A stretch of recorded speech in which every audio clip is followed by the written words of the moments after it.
over 2,000 years ago. A man dared to say sickness wasn't a curse from gods, but something we can understand and heal. Meet Hippocrates, the father of medicine, whose secrets and struggles will change how you see doctors forever. Stay tuned. A man was born who would dare to challenge the gods. Not with swords, but with questions. In a world where sickness was feared as a curse, he whispered a dangerous idea that disease had causes we could see, study, and understand. His patients ranged from soldiers fresh off the battlefield to rulers in marble halls, from villagers fearing plague to philosophers accused of madness. Some called him a genius, others a heretic. His ideas would outlive empires and reshape the very meaning of healing. This is the story of Hippocrates, the man the world still calls the father of medicine, and whose life holds mysteries, triumphs, and battles you've never heard before. Stay with me, because what you're about to hear might change how you see doctors and sickness forever. In the sun-drenched island of Kos around 460 BCE, a boy named Hippocrates was born into a family steeped in a tradition of healing. A lineage of priests and physicians who served both the gods and the people. Raised amid the ancient temples of Asclepius, the god of medicine, young Hippocrates inherited not only knowledge but a sacred responsibility. Yet, as he grew into the man we remember today, he would challenge the very foundations of medicine as it then existed, separating art from superstition, science from religion, transforming healing into a profession grounded in observation and reason. Hippocrates came of age in a world where illness was widely believed to be divine punishment, a curse inflicted by angry gods or malicious spirits. Healing was often a matter of prayer, rituals, and incantations performed in shadowy temples, where the line blurred between faith and medicine. It was a world where the sick awaited divine intervention more than human intervention, and where explanation of disease lay outside the realm of the human mind. From his earliest days, Hippocrates inherited a different vision. Taught by his father Heraclides and drawing from his grandfather Hippocrates' knowledge, he sought to understand the body and its ailments scientifically. He learned from the gymnastic trainer and physician Herodicus of Selymbria and was influenced by contemporary sophists, including Democritus.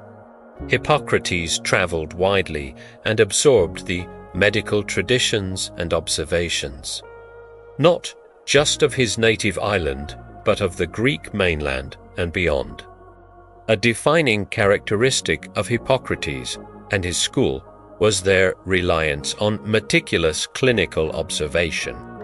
Unlike many of his contemporaries who sought supernatural explanations, Hippocrates insisted that diseases had natural causes, rooted in environment, diet, lifestyle, and the internal balance of the body. His writings declare boldly that epilepsy, once feared as a sacred disease sent by the gods, arises from natural causes within the brain. He rejected superstition as ignorance and proclaimed that medicine must be an empirical discipline. Hippocrates and his followers systematically noted detailed symptoms and prognoses, pioneering a method still foundational to modern medicine.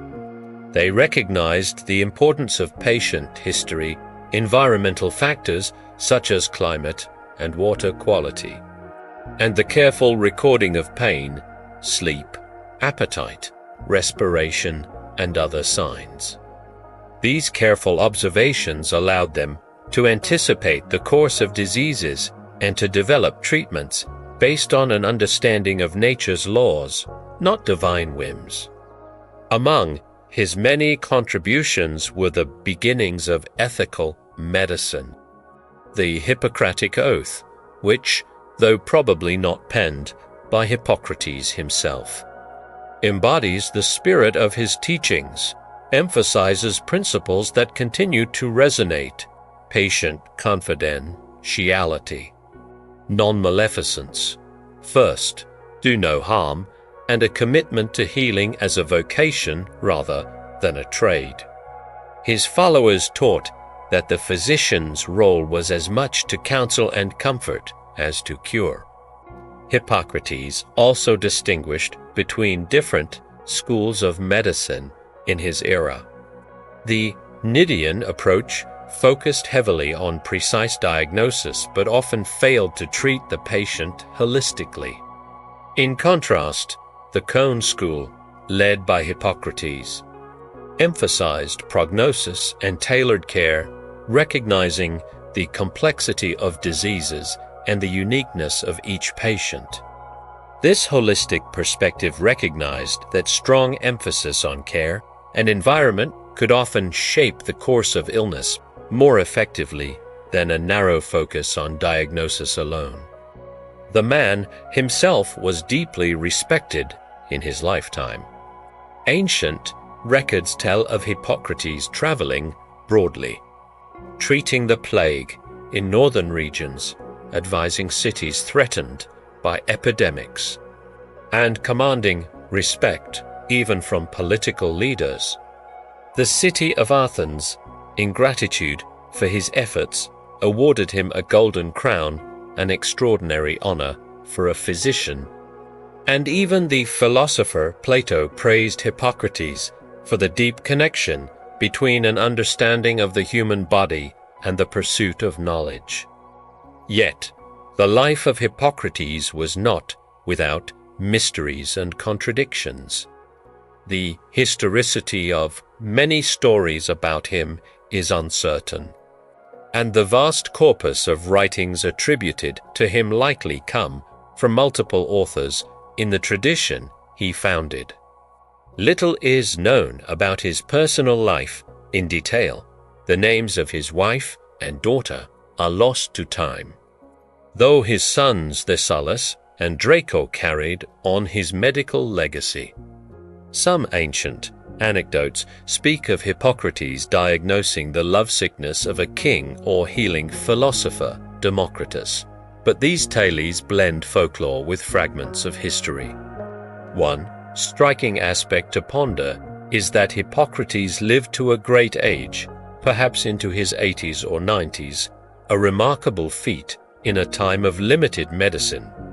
His death, thought to have occurred in Larissa, Thessaly, was the end of a long career spent walking the crossroads of science, philosophy, and humanity. Yet, the seeds he planted grew into a school of thought that transformed medicine from an arcane art into a rational discipline. Beyond his clinical practice, Hippocrates urged a balanced life, advocating exercise, moderation in diet, cleanliness, and the care of the whole person.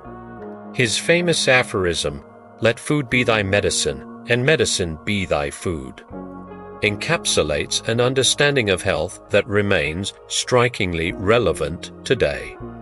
He recognized, centuries before the modern era, that lifestyle choices profoundly affect well-being. His legacy is not only medical, but also deeply philosophical. Hippocrates prized observation, reason, and experience above dogma.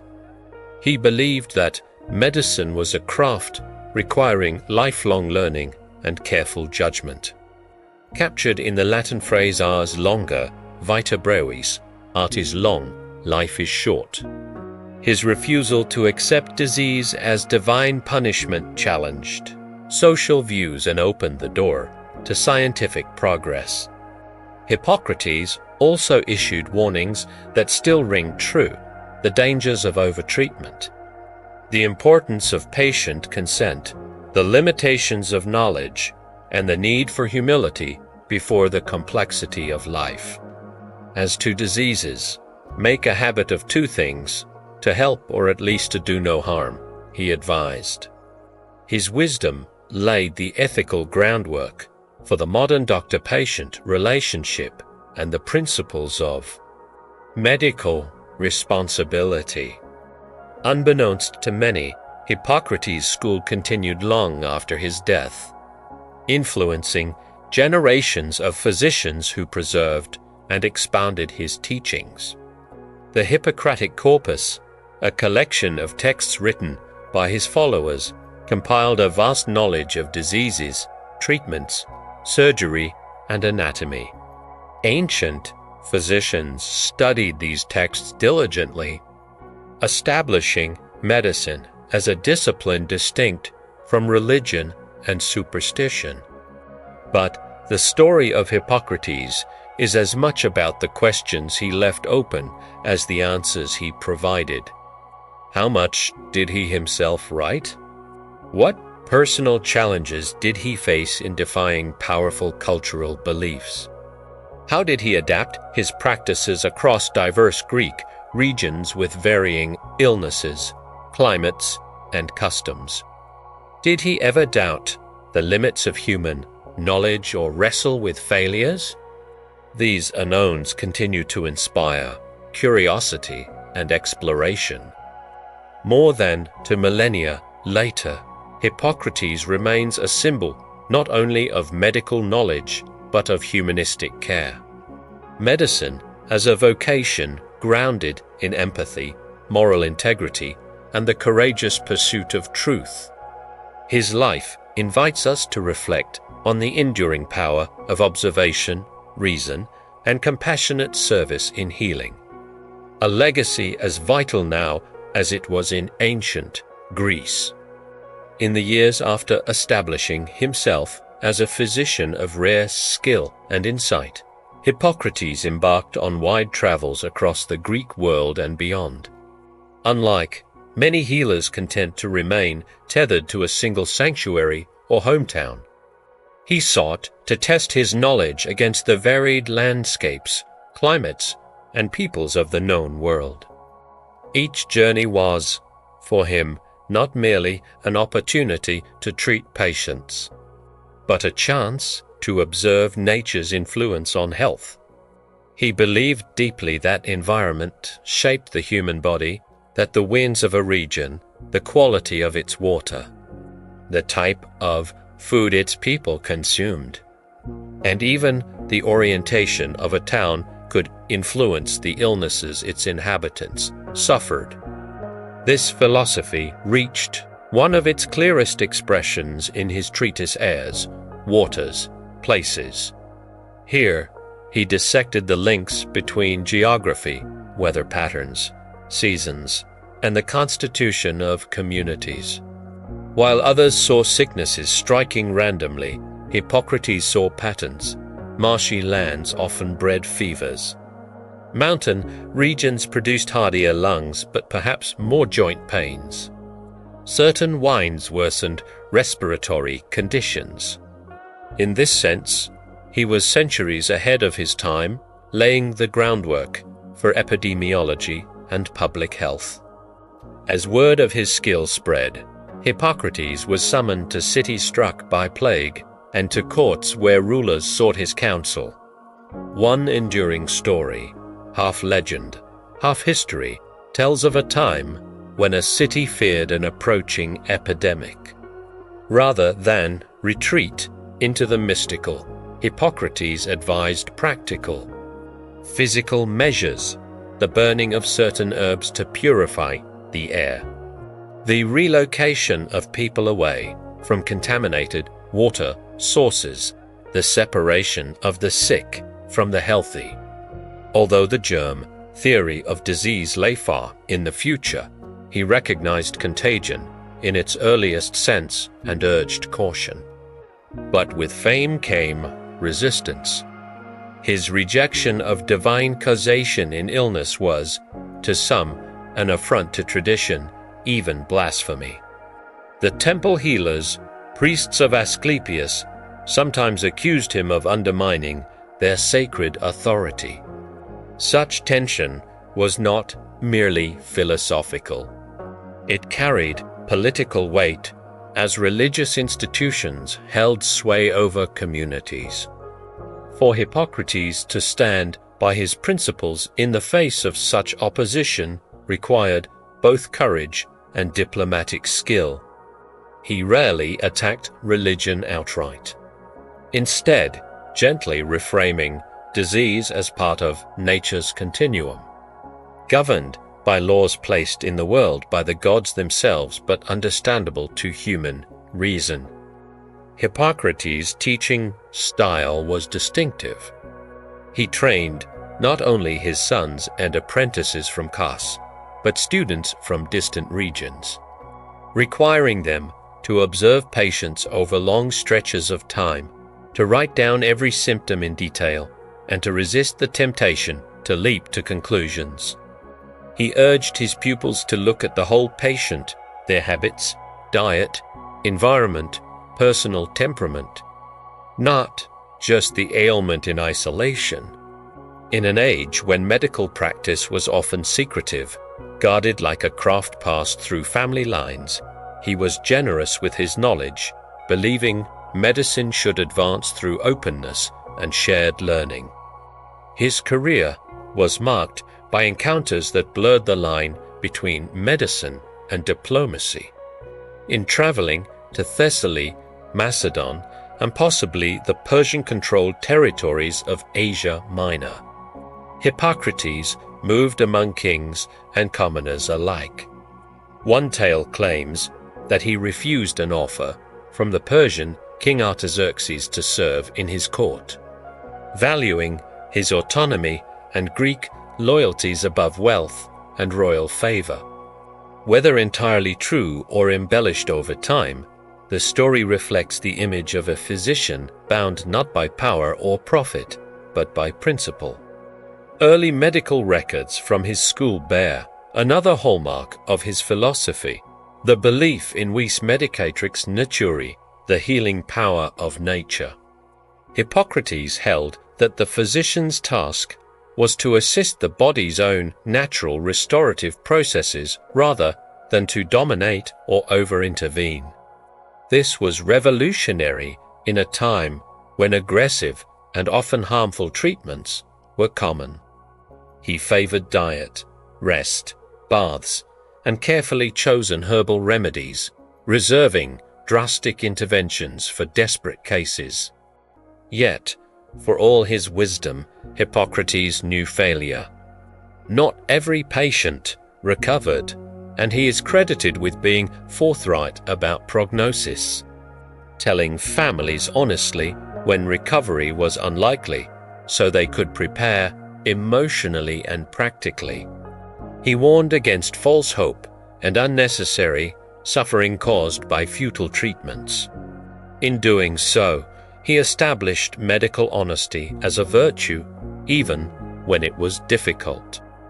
Despite his focus on natural causes, Hippocrates did not dismiss the psychological dimensions of illness. He recognized that fear, grief, and stress could worsen disease, and he counseled reassurance, compassionate bedside manner, and careful listening as parts of the healer's art. This humane approach was as integral to his practice as diagnosis and remedy.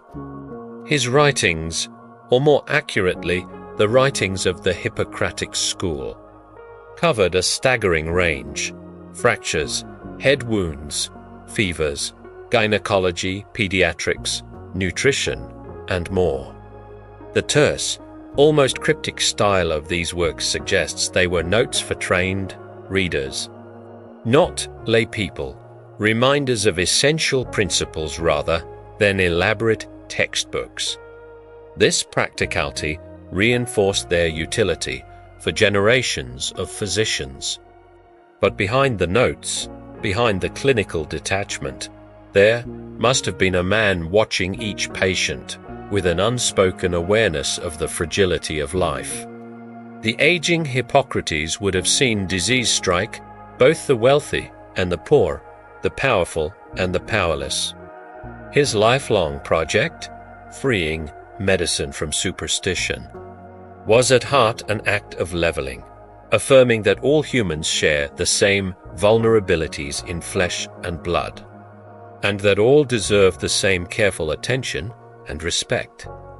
By the middle of his career, Hippocrates was not merely a physician, but a symbol, one who embodied a new ideal of what a healer could be, neither a mystical emissary of the gods nor a mere tradesman, but a rational observer, ethical actor, and compassionate servant of human well-being.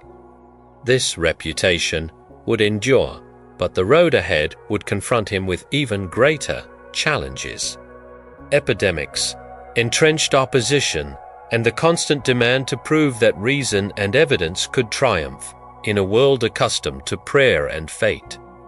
By the time Hippocrates reached the mature years of his career, his name had traveled like a soft but persistent echo across the Aegean, whispered in merchant docks, in noble courts, in dusty market squares where news mingled with gossip. Merchants spoke of a healer from Kos who treated plague without charms, who walked unafraid into the homes of the sick, while others prayed outside their doors. Fishermen swore he could look into a man's eyes and foresee whether he would live to see the next tide.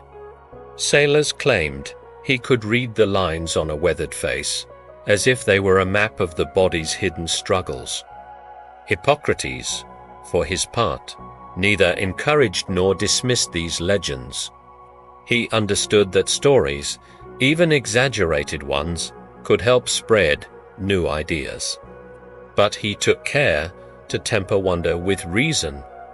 "Do not call me a mystic," he is said to have told a young admirer. "I work in daylight, where causes leave footprints." It was an age when the Greek world was not a single united state, but a collection of fiercely independent poleis, city-states, each with its own traditions. Jealous of its sovereignty, but bound together by trade, war, and festivals.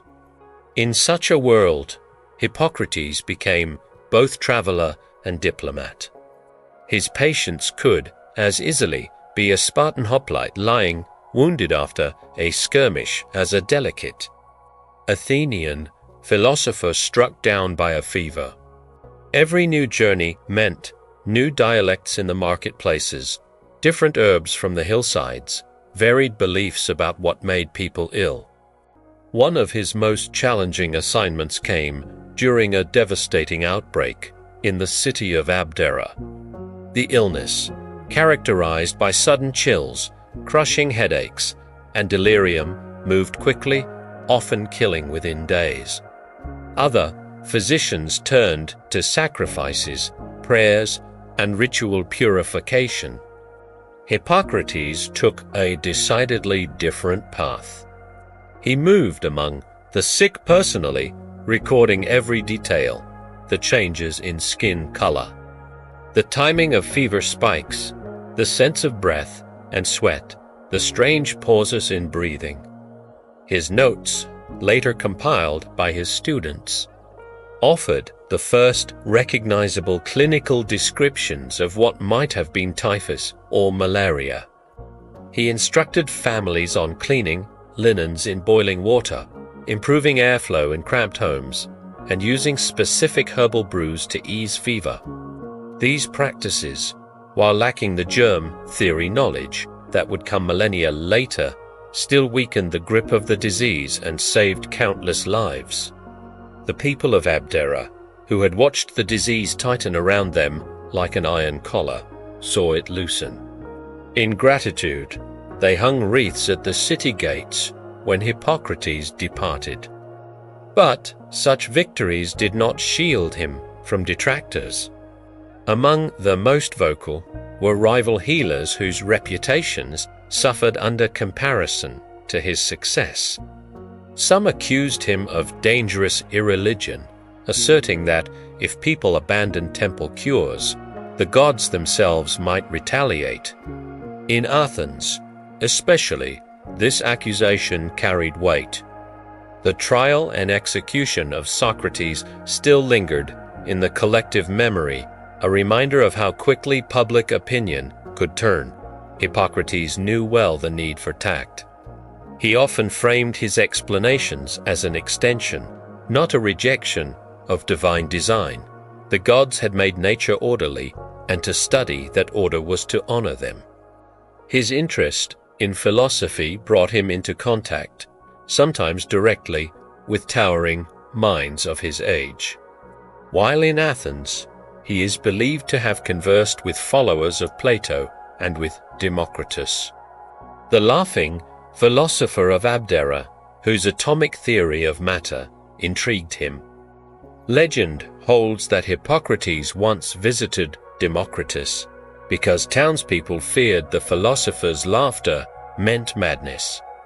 After speaking with him at length, Hippocrates assured them the old man was not insane but possessed a rare clarity of thought that made the follies of human society impossible not to laugh at.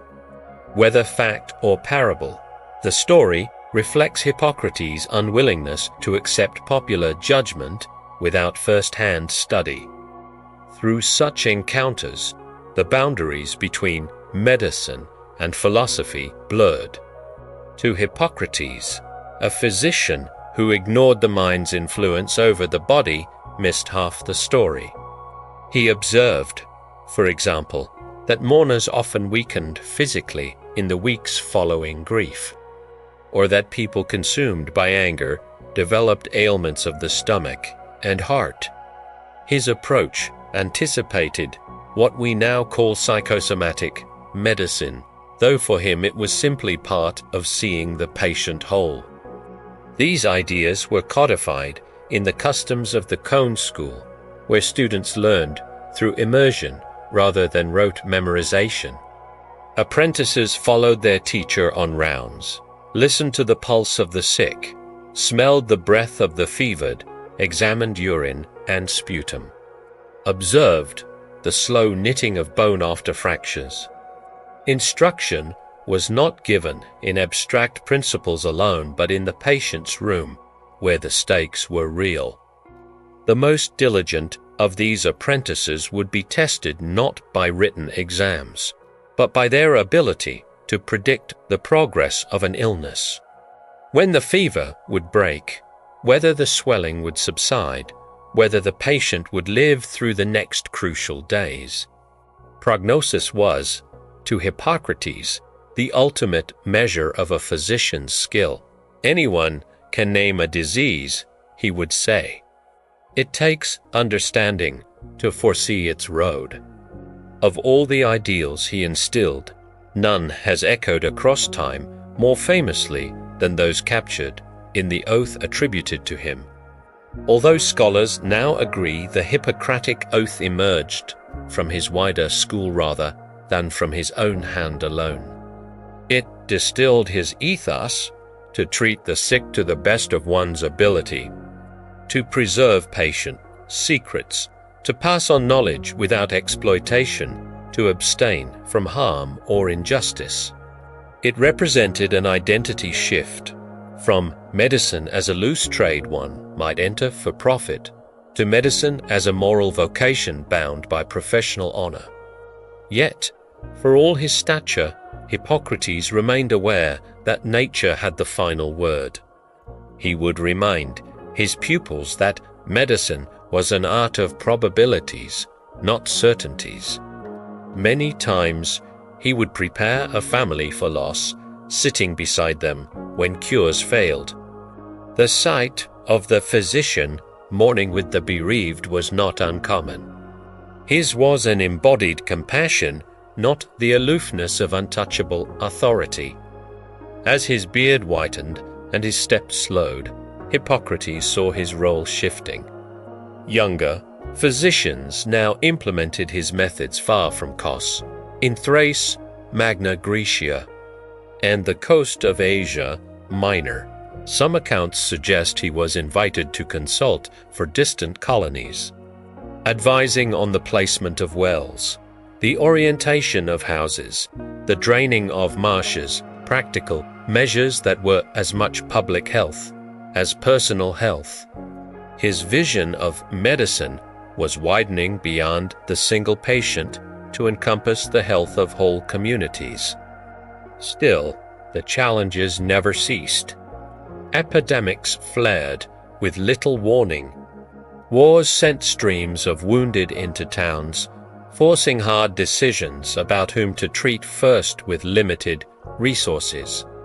He negotiated with city leaders about sanitation reforms, sometimes winning agreement. Other times, meeting brick walls of budget, tradition, or simple disbelief. The fact that he kept trying speaks to his persistence, not as a crusader shouting from the margins, but as a patient persuader, chipping away at obstacles with reason and example. Even in his later years, he continued his habit of nighttime writing, case notes, reflections, and refinements of earlier theories. The sea breezes of Kos would stir the lamp flame in his study, while he recorded observations on the shifting winds, the timing of seasonal fevers, new ways to set dislocated joints, and endless nuances of diet therapy. Many of these writings, folded into the vast Hippocratic Corpus, became touchstones for practitioners centuries after his death.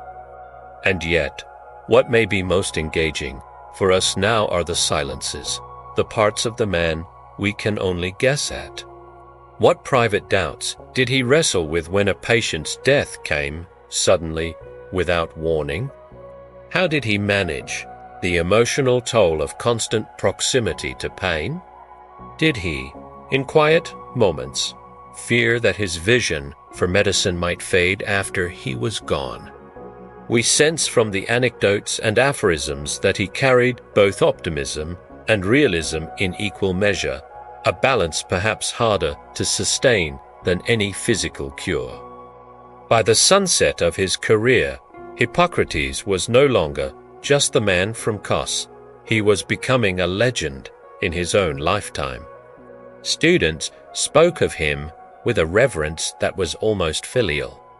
City leaders cited his methods as precedent in civic planning. Rival healers reluctantly borrowed his insights, while muttering criticism. He moved through this complex web of praise, politics, rivalry, and need with a calm anchored in his lifelong conviction that understanding the body and respecting the patient were not acts in conflict with tradition, but the truest service to both humanity and the gods. But his story was not yet over. The coming years would see Hippocrates tested by one of the harshest public health crises of his age, a challenge that would push his methods to their limits, deepen his influence, and lay the final stones of his legend for generations to come. As Hippocrates entered the later stages of his career, the Greek world faced one of its most daunting challenges: deadly epidemics that swept through cities with terrifying speed and severity. These outbreaks presented tests not only of medical skill, but also of human courage, resilience, and wisdom. Hippocrates, as the foremost physician of his age, found himself thrust into the heart of these crises, where he would demonstrate the full measure of his revolutionary approach to medicine. Far from succumbing to fear or superstition, Hippocrates treated epidemics as natural phenomena, subject to observation, analysis, and management. His writings in the epidemics, a foundational part of what is now called the Hippocratic Corpus, reveal a clinical eye that sought patterns in chaos. He meticulously recorded symptoms, the timing of relapses and crises, and the environmental factors that seem to influence the spread and severity of disease. For instance, he noted that certain fevers often reached a critical crisis point on the 6th or 7th day, and that relapses followed distinct rhythms. Such clinical precision allowed physicians trained in his method to predict the course of illness more accurately, providing families and communities with hard-earned hope or sober preparation. Hippocrates did not view epidemics simply as isolated events, but as reflections of the broader interplay between climate, geography, and human behavior. His celebrated treatise Airs, Waters, Places argued that the winds, humidity, water quality, seasonal changes, and even the layout of towns all contributed to the spread and severity of diseases. He observed that marshy lands and stagnant waters bred fevers, that certain winds aggravated respiratory ailments, and that diet and lifestyle profoundly affected individual susceptibility. Such insights placed Hippocrates centuries ahead of his time, laying the first conceptual foundations for what would become epidemiology and public health. He advocated practical measures, improving ventilation, relocating populations away from contaminated water, maintaining clean spaces to limit the spread of sickness. Though he lacked knowledge of microbes, his emphasis on environmental health was a powerful early form of disease prevention. In his role as a physician, Hippocrates traveled widely to attend plague-stricken cities and consulted rulers facing public health disasters. His presence was not merely that of a clinician, but also of a calming force. While others succumbed to panic and turned to ritual, he remained steady, basing his counsel on experience and observation. In the city of Abdera, beset by a virulent fever that claimed many victims rapidly, Hippocrates personally oversaw the care of the sick, recorded detailed case histories, and instructed caregivers in hygiene practices that mitigated the outbreak. These successes earned him great respect, yet also fueled resistance from traditional healers and priests who saw his rejection of divine causation as blasphemy. In the religiously charged atmosphere of the Greek cities, where temples of Asclepius had long been centers of healing, Hippocrates' insistence on natural causes was both groundbreaking and controversial, but he skillfully framed his views to harmonize science with faith, suggesting that understanding natural laws was itself a way to honor the God's design. Central to his philosophy was the idea of vis medicatrix naturae, the healing power of nature. Hippocrates taught that the physician's role was to assist the body's own efforts to restore balance rather than to impose violent or harmful remedies.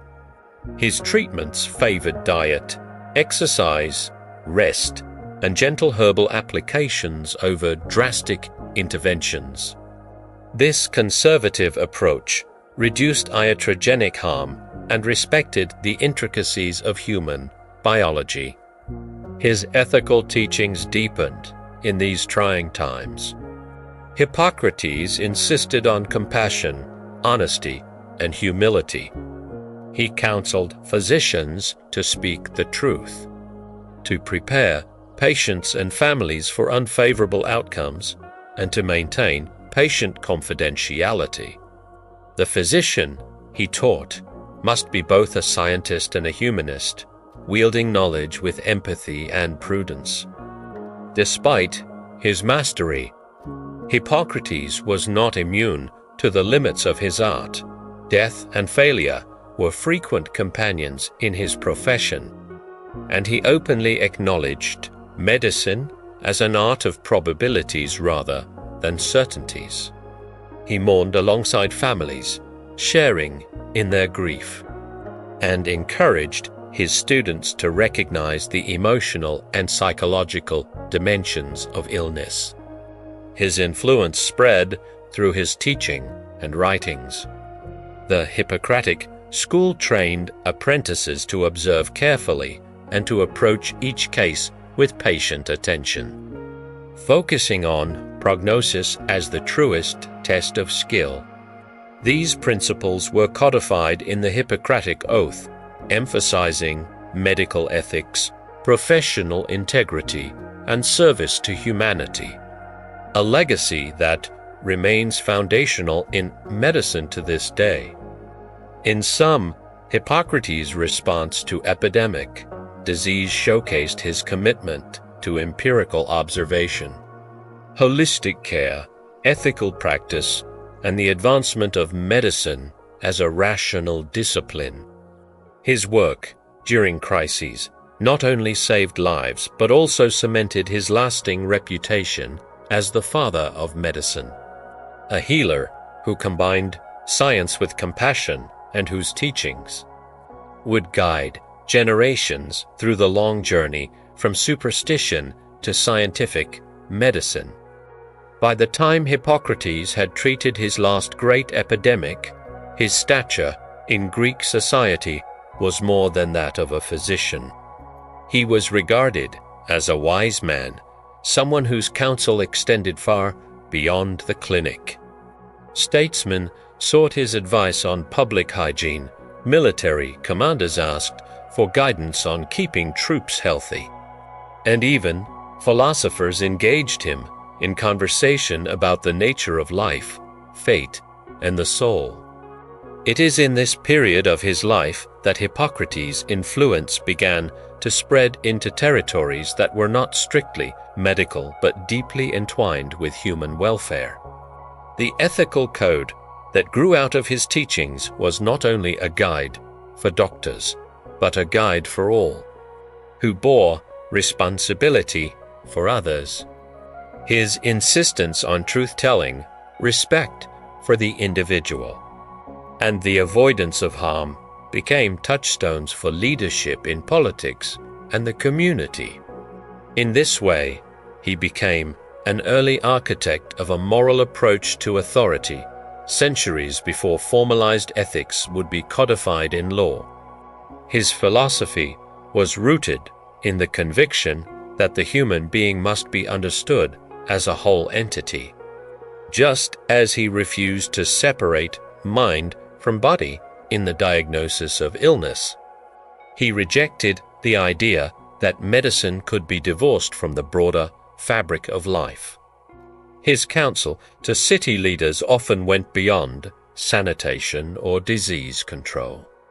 He spoke about diet and exercise for citizens, the placement of markets to ensure fresh food, the orientation of buildings for proper light and air, and the moral responsibility of those in power to ensure conditions for public health. We might call these holistic policies today, but in his era they were radical acts of synthesis emerging of governance, civic planning, and health science. These lessons often sparked tension. The entrenched priestly healing traditions still viewed their role as indispensable, while Hippocrates avoided direct confrontation when possible. His growing influence inevitably undermined the authority of temple healing centers. As his apprentices spread across the Hellenic world, bringing the cone approach with them, regions began to rely less on ritual cures and more on the measured counsel of empirical physicians. This shift marked a cultural turning point, one that in some cities was embraced, but in others was resisted for years, even decades. In his later wanderings, for Hippocrates never entirely retired from travel. He was invited to speak before assemblies, not simply to recount medical cases, but to deliver, in effect, lectures on the philosophy of living well. Here, he wove together principles now lodged in separate modern disciplines: dietetics, exercise science, preventive medicine, psychology, and moral philosophy. He could speak in the same breath of how to preserve the harmony of the humors in the blood, and how to preserve harmony in the soul through moderation of emotion and desire. The Greek philosophical landscape itself was shifting. Sophists, Platonists, and atomists debated the nature of reality, knowledge, and ethics. Hippocrates was not a professional philosopher in the mold of Plato or Democritus, but his approach to knowledge was philosophically rigorous. He insisted knowledge must be rooted in observable facts, and that theories must adapt when facts change. He had little patience for those who, in his words, prefer their opinion to the truth. This was a subtle but pointed rebuke to any thinker, within or outside medicine, who valued ideological purity over empirical correction. Even at the height of his fame, there were mysteries about Hippocrates that fueled his legend.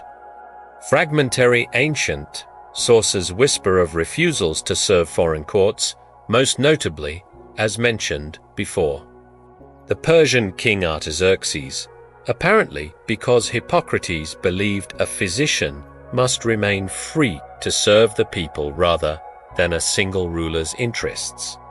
If true, this decision speaks volumes about his ethical compass and his awareness of the power dynamics within medicine. His private life was guarded from public display, but he was known to have trained his sons, Thessalus and Draco, who carried his teachings forward.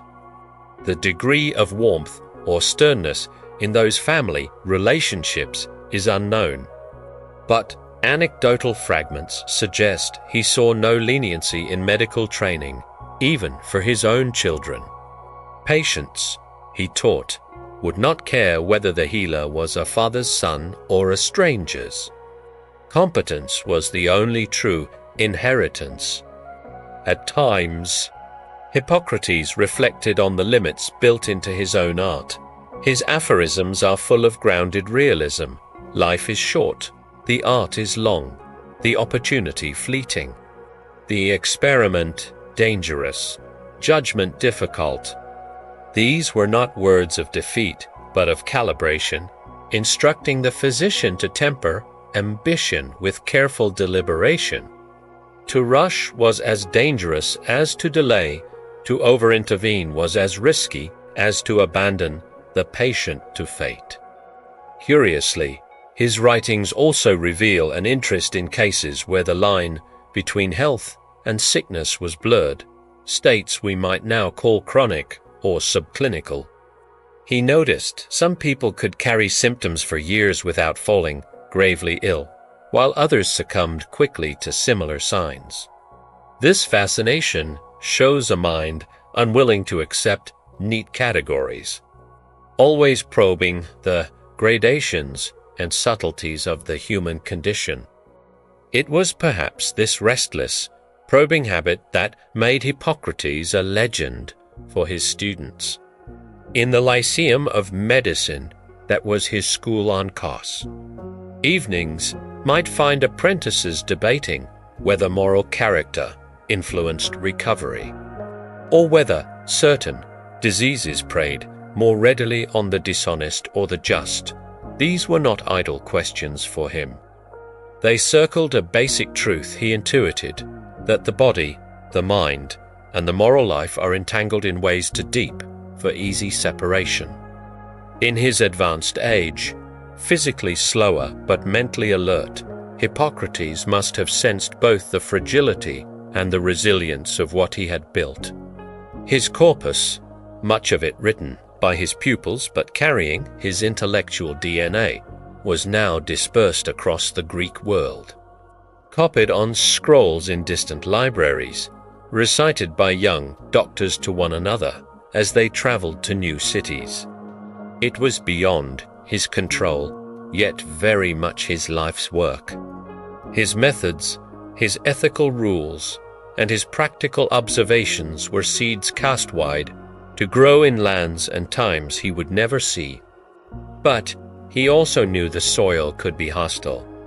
Not every physician who invoked his name would uphold his standards. Corruption, greed, and arrogance would tempt the profession, as they always had. Some healers would exploit the sick. Some cities would revert to ritual charms when fear spiked. These thoughts did not defeat him, but they likely deepened his resolve to emphasize the core virtues of the physician: integrity, humility, self-restraint, compassion, and a relentless devotion to truth. And so, the picture of Hippocrates in these concluding years is not of a man resting on laurels, but of one still watching, still thinking, still teaching. His voice remained in the wards and in the council halls, reminding all who would listen that medicine was as much a moral art as it was a technical skill, and that its true purpose was not only to prolong life, but to enhance its quality and dignity. What is most compelling for us now is not only his survival in the annals of medical history, but the enduring relevance of his approach across every discipline that touches human life. The principles Hippocrates lived by: close observation, humility before nature, ethical responsibility, and the integration of knowledge across domains, are as urgent in today's world as they were in the marble courtyards and crowded streets of classical Greece. One of the most fascinating things about studying Hippocrates is that, for all we know of him, a vast part of his life and work remains cloaked in the mists of history, like distant islands glimpsed through fog. Some episodes beckon us with enough shape to suggest they are real, but too little detail to be sure. These are the spaces where imagination and scholarship meet, where the careful historian and the curious storyteller can walk together. The myths began while he was still alive. One story that circulated in his later years, and which would be retold for centuries, claimed that Hippocrates could see disease before symptoms appeared, almost like a sixth sense. We, with our modern understanding, can guess at the truth behind the tale. A trained, observant physician noting subtle changes in complexion, posture, or voice that others missed entirely. But to the untrained eye, such skills could seem almost supernatural. Imagine a crowded symposium, conversation swirling, and Hippocrates leaning quietly toward a host to murmur, "Your cousin should rest more. There is a sickness coming upon him." Days later, when the man sickened, the onlookers would remember Hippocrates' words, and the mystique would deepen. Some tales are harder to pass. One concerns his time on the island of Thasos, during which an epidemic of an unseasonable fever broke out, occurring in what should have been the healthy season.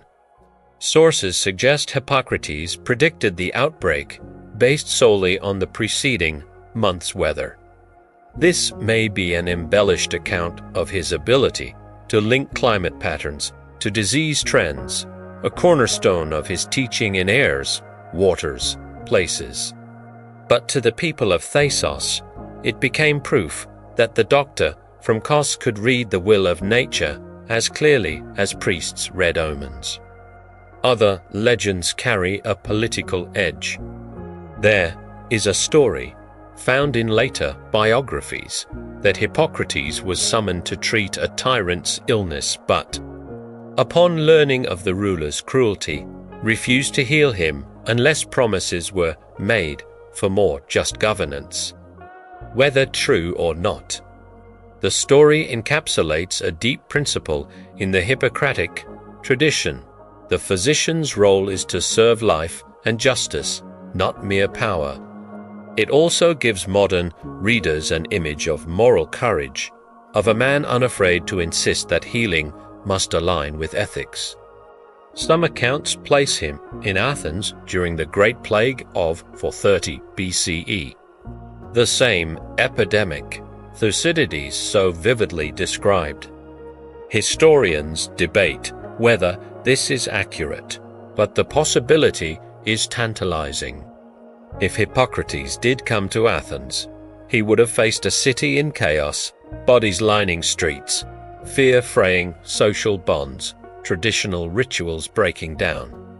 The conditions would have matched his life's calling to confront disease without superstition, to impose method upon catastrophe.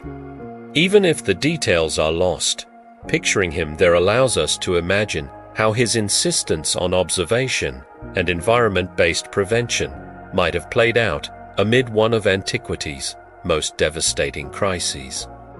Beyond medicine, fragments from antiquity suggest Hippocrates may have been something of a wanderer philosopher, absorbing not only Greek but also foreign knowledge. Some have speculated, based on slim textual clues, that he may have traveled into Egypt. The medical traditions there were ancient, meticulous, and well documented. If Hippocrates visited, he would have encountered systems of diagnosis and treatment rooted in centuries of observation, as well as an anatomical knowledge gleaned from mummification practices. We do not know for sure, but certain parallels between Egyptian and Hippocratic approaches to prognosis and environmental factors invite speculation. Another mystery that has drawn scholarly attention is the authorship of the Hippocratic Corpus. Modern scholarship agrees it is a collection written over perhaps to centuries, most by unknown physicians working in the tradition he established. Yet, some treatises feel distinctly personal, carrying a voice of direct authority, urgency, sometimes even humor. Could some of these be Hippocrates' own words? This uncertainty creates a strange intimacy when we read lines like, "It is more important to know what sort of person has a disease than to know what sort of disease a person has." We cannot be sure whether we are hearing Hippocrates himself, or the voice of a close disciple, so steeped in his thought that the two are almost indistinguishable. These unknowns keep him alive in the imagination. Most historical figures shrink over time. Hippocrates seems to grow. The gaps are not empty, they are spaces where later cultures have projected their hopes for what a healer should be. Medieval Islamic scholars revered him as Bucrat, incorporating his methods into their own medical systems. Renaissance physicians quoted him to bolster the dignity of their profession. In the Enlightenment, he was summoned as proof that science and humanism had ancient roots. Part of the allure lies in moments when the man and the myth blend. For example, in one enduring anecdote, Hippocrates is called to examine the philosopher Democritus, suspected of madness because he spent his days laughing at the folly of mankind. After a long conversation, Hippocrates reportedly declared him sane, and perhaps wiser than most, remarking that madness might belong more to those who endlessly chase wealth and power. Whether this meeting happened or not, the story expresses a truth about Hippocrates' breadth of vision in seeing health as more than the absence of disease. He also recognized wellness in those whose thinking challenged the crowd. There are hints, too, of a curious mind that stretched into what we might now call anthropology. In airs, waters, places, he does more than link region to illness. He sketches the physical and mental traits of entire peoples, correlating climate and geography to temperament. While such generalizations reflect the worldview of his time, they also signal a wider ambition to understand human beings as part of their environment, inseparable from the context in which they live. The private Hippocrates remains elusive. We can trace his sons continuing his work and know he instructed many apprentices, but there are no surviving personal letters. Did he confide worries about the future of medicine? Did he write about the strain of carrying other people's suffering year after year? The aphorisms sometimes hint at fatigue, at the challenge of matching brevity of life with the length of the art, but they also show a mind unwilling to surrender to cynicism. Legends about his death carry their own uncertainty. Some sources place his passing in his native Kos, others in Larissa, in Thessaly, where he may have spent his final years. Ancient writers claimed he lived anywhere from 83 to over 100 years. A rare longevity that, for admirers, testified to the effectiveness of his own health principles. The image of the aged physician, still walking among his gardens, writing notes by lamplight, never quite done with his work, became part of the iconography of the wise healer. What's striking is that many of the unknowns surrounding Hippocrates are the kind that draw us closer rather than push us away. They invite questions not only about the man, but about ourselves. Would we have had the courage to defy tradition for the sake of truth? Could we have carried on treating the sick in the midst of panic and danger? Would we have practiced medicine as an ethical calling rather than a business? These are the kinds of questions that make Hippocrates more than a remnant of the past. They make him a mirror for the present.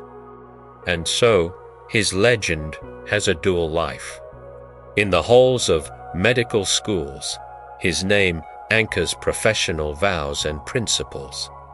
But in the minds of storytellers, historians, and seekers, he is the archetype of the healer who walks a step beyond the known, who trusts that nature speaks in signs we can learn to read, who balances discipline with compassion, and who knows that in every act of healing there is something both deeply human and faintly sacred. Even now, more than 2 millennia later, Hippocrates' life is not simply a closed chapter. Each rediscovery of a lost medical papyrus, each excavation in Kos or other ancient healing sites, each new angle on the Hippocratic writings has the potential to change the picture, just as he himself might change a diagnosis when new symptoms emerged. It is fitting, perhaps, that the father of medicine remains himself a kind of patient for our curiosity, a subject we continue to examine, question, and try to understand better. The passage of more than 20 centuries has not dimmed the light Hippocrates cast on the practice of healing. His footprints may have begun in the dust of Kos's coastal paths, but they lead directly into the fluorescent-lit hallways of the world's hospitals, the classrooms of medical schools, and the ethical codes that govern healthcare worldwide. In many ways, the cone vision of medicine, that fusion of empirical observation, ethical responsibility, and human compassion, has become a global inheritance. In modern medicine, one of the most obvious traces of Hippocrates is the oath that still bears his name. Though adapted over time to fit cultural and legal changes, the Hippocratic Oath remains a rite of passage for countless doctors. Its central commitments, placing the patient's well-being first, preserving confidentiality, and avoiding intentional harm resonate across continents. In the United States, Canada, Europe, Asia, and beyond, graduating physicians stand, hand raised or heart touched, to affirm principles that tie them to a lineage stretching back to a healer who walked among marble temples and sun-warmed courtyards. It is easy to overlook how radical those principles are. In antiquity, medicine was often bound up with commercial advantage, political patronage, or magical performance. Hippocrates reframed it as a moral vocation, one where knowledge belonged not to the doctor alone but to the service of the patient, and where skill without virtue was a danger rather than an asset. This same ethos underpins today's massive institutions, ethics review boards, patient rights legislation, and the codes of professional conduct that can strip a license from those who violate them. But Hippocratic influence runs deeper than formal vows. It suffuses the method by which medicine is practiced. His injunction to base treatment on careful observation rather than assumption is present every time a doctor takes a detailed history, orders tests to confirm impressions, or revises a diagnosis in light of new evidence. In essence, the differential diagnosis process, a list of possible conditions narrowed down by logic and data, sprang from the habit of mind he cultivated. The stethoscope, the MRI, the blood panel, they are modern instruments resting on an ancient foundation: look, listen, record, reason. Public health, too, owes him a debt.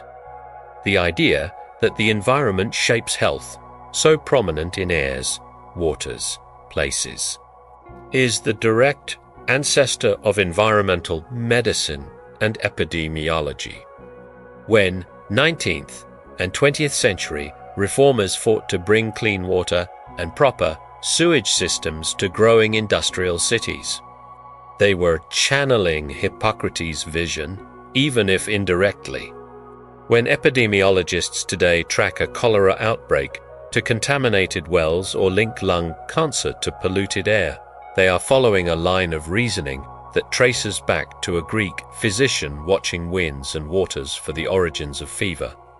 This environmental perspective has also found modern expression in the concept of the social determinants of health, the recognition that poverty, education, housing, and occupation influence disease as much as biology does.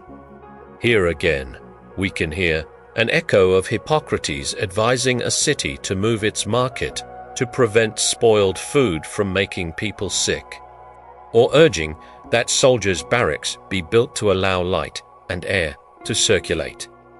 In hospitals, the holistic outlook he championed reemerges in disciplines like palliative care and integrative medicine. These fields emphasize not just fighting disease, but addressing the emotional, social, and spiritual dimensions of illness. A palliative care team that sits with a frightened family to explain a prognosis gently, or a rehabilitation ward that uses art and music alongside physical therapy, is walking a path Hippocrates began, seeing the patient as a whole person, not just a malfunctioning body part. Hippocrates' view that medicine must respect the body's natural processes has had a complex journey. In some eras, it was misunderstood as an excuse for fatalistic inaction. In others, it inspired a wise restraint from interventions more harmful than helpful. In today's high-tech medicine, this principle endures in the emphasis on evidence-based practice and the careful weighing of potential benefit versus harm in treatments, whether deciding to operate, to prescribe a powerful drug, or to step back in favor of supportive care. Even The language of medicine owes him much. Words like crisis, acute, and chronic come straight from the Hippocratic lexicon, as does the very practice of framing cases in structured terms: onset, duration, symptoms, prognosis. This clarity of communication, essential for healthcare teams today, originated in his insistence that physicians record and transmit observations in concise, standardized ways. Perhaps more surprisingly, his influence extends to medical research ethics. His caution that medicine is dangerous to experiment without careful thought foreshadows the modern emphasis on informed consent and rigorous testing before new treatments are adopted. Institutions like the World Health Organization and National Medical Councils craft guidelines that, at their ethical core, could be summed up in Hippocratic terms: help if you can, do no harm if you can't, and never gamble with a patient's safety for personal gain. Technology has not made this ancient wisdom obsolete. If anything, it has magnified its importance. In an era where genetic, editing, artificial intelligence diagnostics, and life extension technologies are emerging, the basic question remains Hippocratic: should we, just because we can? The art of medicine, as he saw it, was as much about judgment as about action. Consider the realm of global health crises. During the COVID-19 pandemic, doctors and public health leaders instinctively turned to methods Hippocrates would recognize: track environmental conditions, gather symptom patterns, identify high-risk populations, isolate the sick, improve sanitation, and communicate data clearly to those who can act. The tools were different: satellites, genome sequences, digital dashboards, but the pattern was the same: observation, recording, environmental analysis, and prevention. His reach even touches medicine's narrative culture. The detailed case histories his school developed were the prototypes of what today has become not only the patient's chart, but also the case report in medical journals. Stories of individual suffering and recovery that teach others. These narratives, sprinkled with personal detail, humanize the science, just as they did when Hippocrates described patients resting in shaded courtyards, their breathing slowing, their fevers breaking. Outside clinical medicine, the Hippocratic way of thinking has seeped into any profession that deals with human welfare. Psychologists, social workers, physical therapists, and even educators echo his first "do no harm" philosophy. Corporate leaders applying an ethical lens to decision-making, asking whether a course of action minimizes harm to stakeholders, are, in some sense, acting within a Hippocratic paradigm. And then there is the enduring cultural image of the ideal physician: calm under pressure, wise yet humble, compassionate yet objective. From TV dramas to public expectations, this archetype is shaped heavily by the Hippocratic tradition. The idea that a good doctor is not only skilled, but also a moral anchor in times of crisis springs from his legacy. In many ways, the survival of Hippocrates' influence is remarkable considering the fragility of texts in the ancient world. Scrolls could burn, decay, or vanish in war. But the essence of his teaching proved more durable than parchment.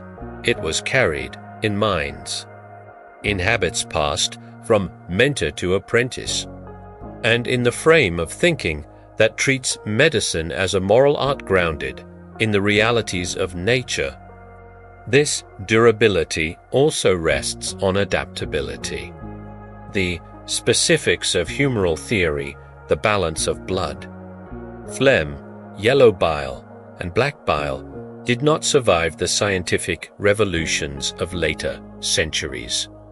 But the underlying notion that the body strives for equilibrium and that the healer's role is to aid this balance has found new expressions in physiology, homeostasis, and modern systems biology. In this way, Hippocrates has not been discarded by progress. He has been continually reinterpreted.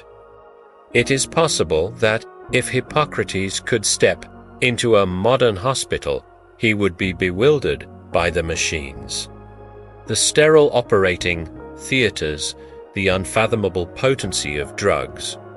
But he would recognize the patient lying there, the worried family at the bedside, the doctor listening, questioning, explaining.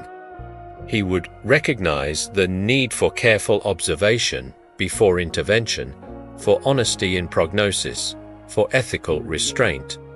And perhaps he would smile to see that, for all our advances, the heart of the healer's art, the part that first distinguished it from superstition, remains his gift to us. As he once walked from village to village with little more than a satchel of herbal remedies and a disciplined mind, so his principles have walked into every domain where the welfare of humans is at stake. The father of medicine might also be called the father of compassionate professionalism or the father of public health consciousness. That his shadow stretches this far is a testament to the power of an idea whose time has never passed, that healing is a duty, a science, and an act of humanity bound together. By the time the sun set on Hippocrates' life, the man himself had become more than a physician, he was a symbol. In marketplaces and academies, in port cities and rural villages, stories about him passed from voice to voice, gaining the patina of myth, but never completely losing the core of truth. In the centuries to come, his identity would be retold in many languages, his methods translated and adapted to civilizations far removed from the white-stoned streets of ancient Greece. Yet, for those who had known him in life, he was not a saint on a pedestal, but a man of deliberate thought, kindly gaze, and a manner that combined authority with a strange gentleness. We may never know for certain whether Hippocrates died in his native Kos or in Larissa of Thessaly, as some accounts claim. The stories of his age at death, sometimes given as over 100 years, are impossible to confirm, but entirely believable to those who had watched him preach moderation in diet and temperance in habit. It pleases the imagination to picture the elder physician walking slowly along a seaside path in his final years, pausing to note the salt on the breeze, the alignment of the stars, the seasonal behavior of plants, still, always, observing.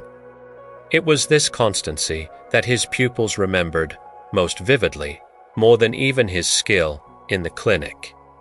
Long before scientific journals or grand libraries, Hippocrates had imprinted in them a way of thinking to see the patient whole, to place judgment before action, to seek causes in nature rather than in superstition, and to serve the welfare of the sick above personal preference or fortune.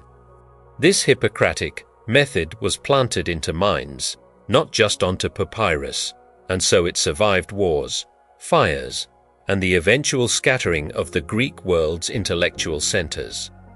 After his death, the Hippocratic school on Kos, and others inspired by it, worked like living repositories of his approach. Students memorized aphorisms that crystallized his insights into a few compressed words. Life is short, the art long, the occasion fleeting, experiment dangerous. Judgment difficult, they would recite, over and over, until the rhythm became part of their own internal compass. These phrases were not ornamental, they were survival tools, reminders that rash confidence could kill, that careful pacing of treatment could save. But the transmission of his legacy was not a straight line. As his corpus was copied, moved, and studied, parts of it merged with other medical traditions. Some treatises were lost entirely. By the time Roman physicians like Galen studied him centuries later, Hippocrates was already a figure partly historical, partly idealized, the model to agree with or to surpass, but never to ignore. Galen's own commentaries, written hundreds of years after the death of the man, from Kos, treated Hippocrates as an intellectual forefather, even when disputing specific ideas. In the Islamic Golden Age, Hippocrates' works traveled eastward, rendered into Arabic by scholars driven by the Caliphate's hunger for knowledge. Here, he became Bucrat, the physician-philosopher whose opinions were weighed alongside Aristotle's. Avicenna's and Al-Razi's Muslim doctors embraced his environmental theories, his humoral concepts, and above all, his ethics, the duty to treat without prejudice, to preserve secrecy, and to refuse harm. In Baghdad's House of Wisdom, a student unrolling a Greek-derived manuscript might be as inspired by Hippocrates' moral voice as by his clinical descriptions.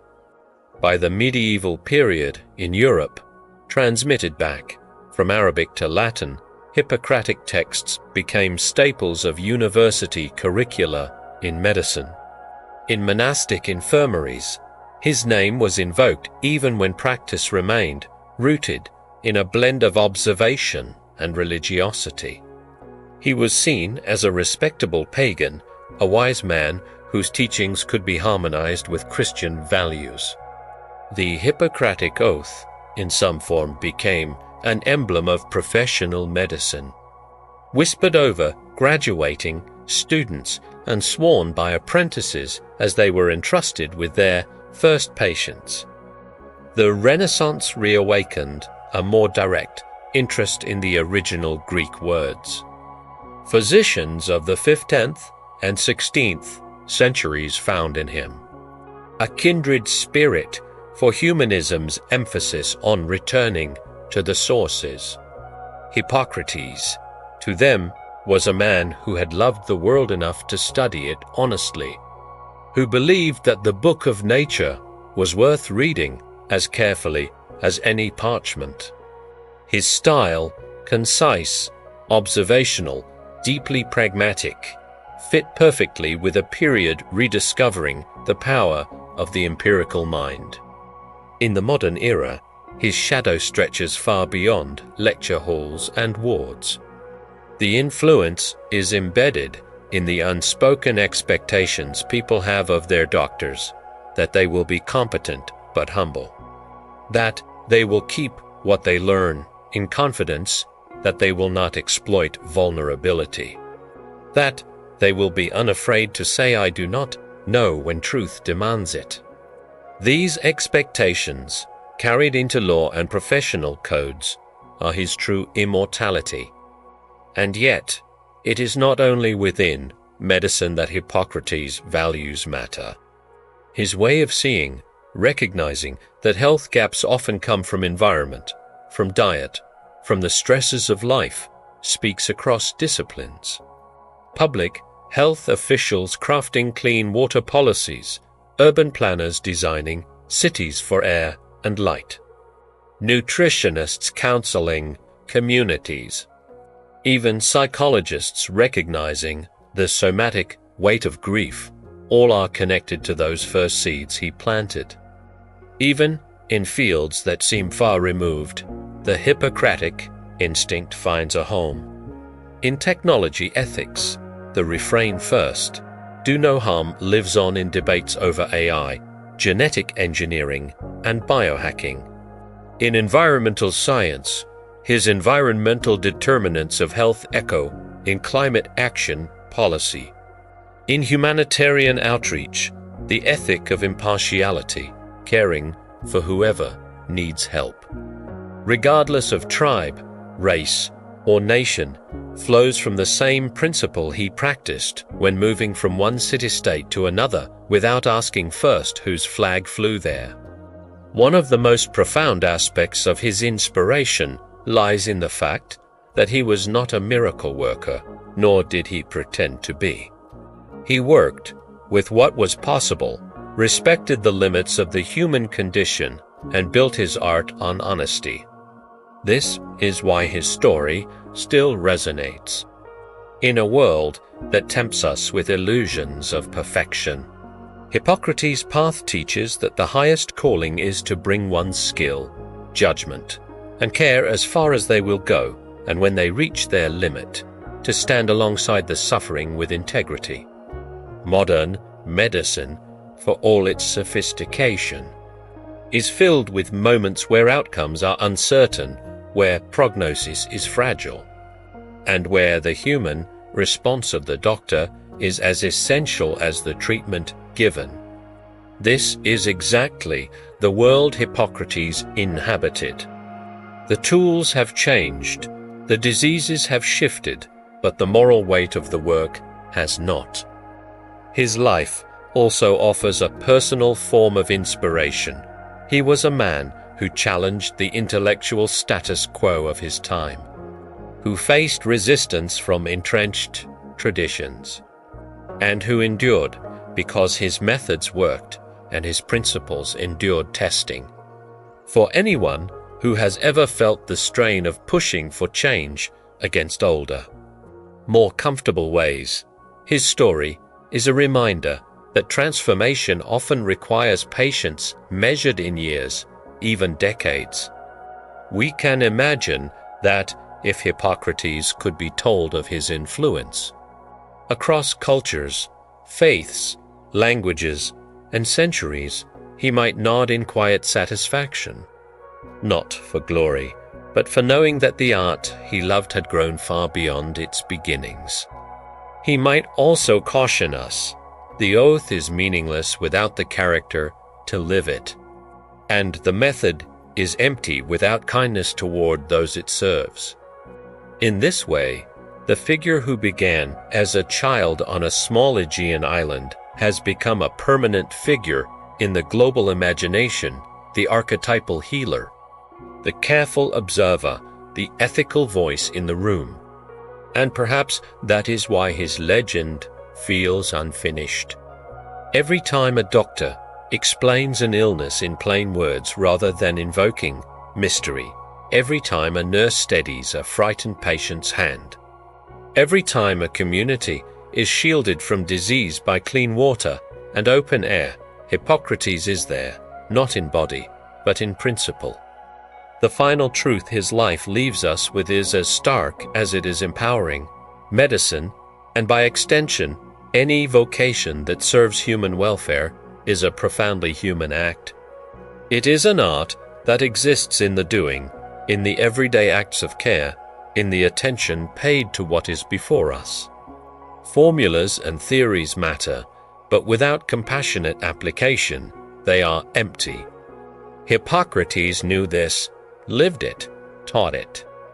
And so his walk continues, not just along the sea walls of Kos, but in the wards of modern hospitals, in refugee camps, in rural clinics, in research labs, and in the minds of those who have never read a page of the corpus but live out its principles daily. In every act, where skill meets humility, where knowledge meets conscience, there, quietly and without need of fanfare, the man from Kos still heals.